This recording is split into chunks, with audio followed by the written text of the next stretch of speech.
Good morning, America. This is Rachel Nelson of the 10 o'clock Morning News.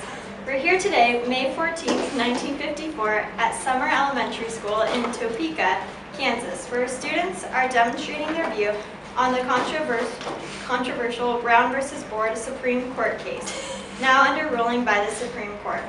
The issue being challenged here is whether the segregation of schools is constitutional or not. As you know, in 1951, a class action lawsuit was filed against the Board of Education by Mr. Oliver L. Brown of Topeka, Kansas. Mr. Brown is a welder in the shops of the Santa Fe Railroad and an assistant pastor at his local church.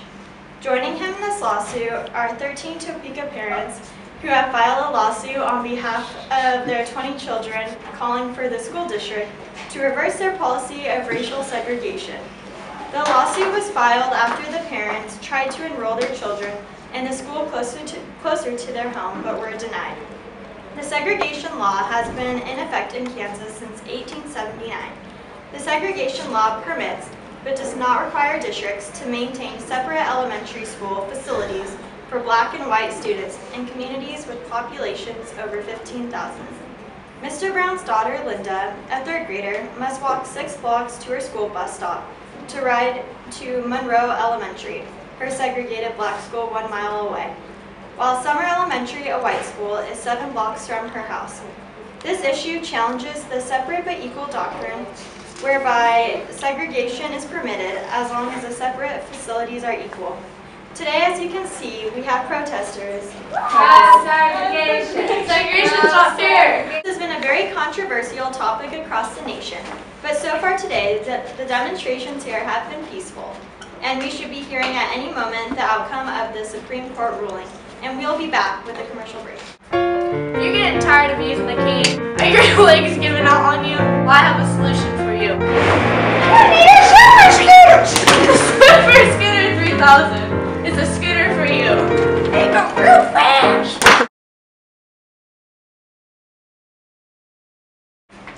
We're back with more news. As you may know, Thurgood Marshall, an attorney for the National Association for the Advancement of Colored People, has been arguing the Browns case. The 3-judge federal district court found that segregation in public education has a negative effect upon black children.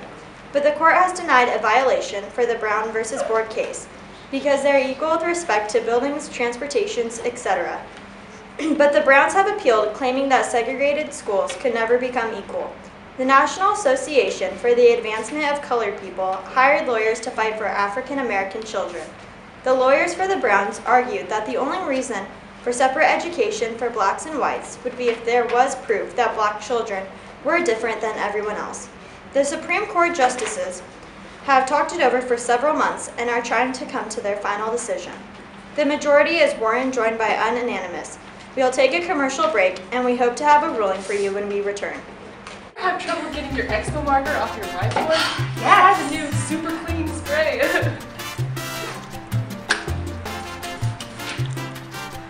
Wow! How easy is that? This is nuts!